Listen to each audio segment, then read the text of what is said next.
Welcome back to my YouTube channel. Hello guys, आज हम जा रहे हैं अफीम की स्प्रे के लिए, जो कि एक हमें नई मशीन ले। थोड़ी देर में हम सारतल पहुंच जाते हैं और सारतल के गढ़ को देखकर हम निकले ही थे कि तभी दिख जाता है हमें हमारे बचपन का स्कूल के बाद हम पहुंच जाते हैं सीधे मेन हाईवे पर, और मेन हाईवे पर हनुमान जी के दर्शन करने के बाद हम निकल जाते हैं सीधे हरनौदा जी के लिए। हरनौदा पहुंचने से पहले हमें रास्ते में कलमोदी साइड पर कुछ अजीबोगरीब दिखता है। इसके बाद मैंने मेरे भाई से कहा कि इस गाड़ी को इन गाड़ियों से आगे निकालो। गाड़ी पे आगे निकालने पर पता चला कि ये गाड़ी तो किसी से ठुकर आ रही थी और इसे ले जाने वाला ओमनी का छोटा बच्चा था। गाड़ी ठुकने पर याद आया कि वो चलाने वाला गाड़ी दारू पी के चला रहा होगा।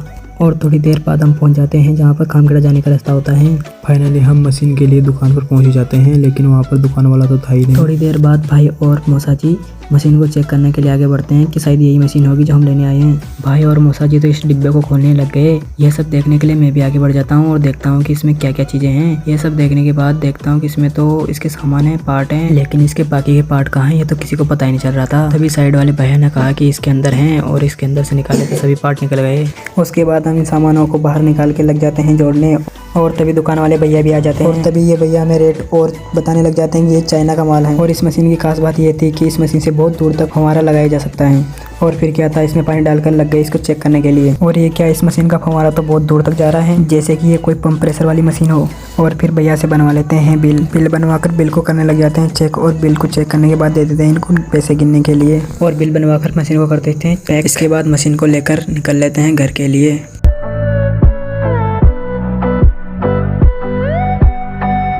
और रास्ते में पड़ता है बीरम की मौसी का घर, जो कि वहाँ पे रुकना था हमें, लेकिन घर पर तो ताला लग रहा था।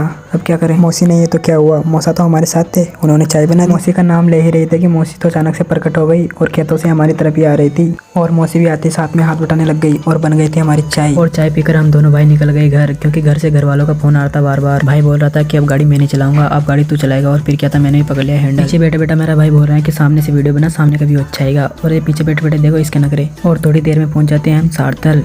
और ये दुकान मेरे नाना जी की फेवरेट दुकान है, जहाँ पे मुझे अपनी दाढ़ी बनवानी थी, यानी कि सेट करवानी थी। दाढ़ी के साथ कटिंग भी आ रही थी, लेकिन मुझे सिर्फ कटिंग करवानी थी। और ये है मेरी दाढ़ी का फाइनल लुक को हुक में बदलने के लिए हम निकल जाते हैं बाजार में। और बाजार में जाकर हम लोग खरीदने लग जाते हैं सामान। बाजार की और हमारे गाँव की सबसे फेवरेट दुकान है छिबड़ोद वालों की। सामान लेने के बाद टूटे फूटे रास्ते से हम आ जाते हैं अपने घर। और ये क्या, गाँव में तो कोई नजर ही नहीं आ रहा है। घर पर आने के बाद मशीन को वापस खोल के इसके सारे सामान वापस जमा कर निकलने के लिए हो जाते हैं तैयार, क्योंकि हमें खेत पर जाना था। खेत पर जा ही रहे थे कि तभी रास्ते में ये भाई दिख गया। इसने अपने डीजे को पूरा खोल के बिखेर रखा था। और इनका आज का नहीं, इनका रोज का काम है। खेत पे पहुंचकर लग जाते हैं अपने काम धंधे पर, और इसमें दवाई डाल देते हैं जो कि मशीन को हमें चलाना था, और डाल देते हैं इसमें पानी, और पानी डालकर चल देते हैं अपने पर स्प्रे करने के लिए। और इस आज के व्लॉग को करते हैं यहीं पे हैं, और मिलते हैं नेक्स्ट व्लॉग के साथ।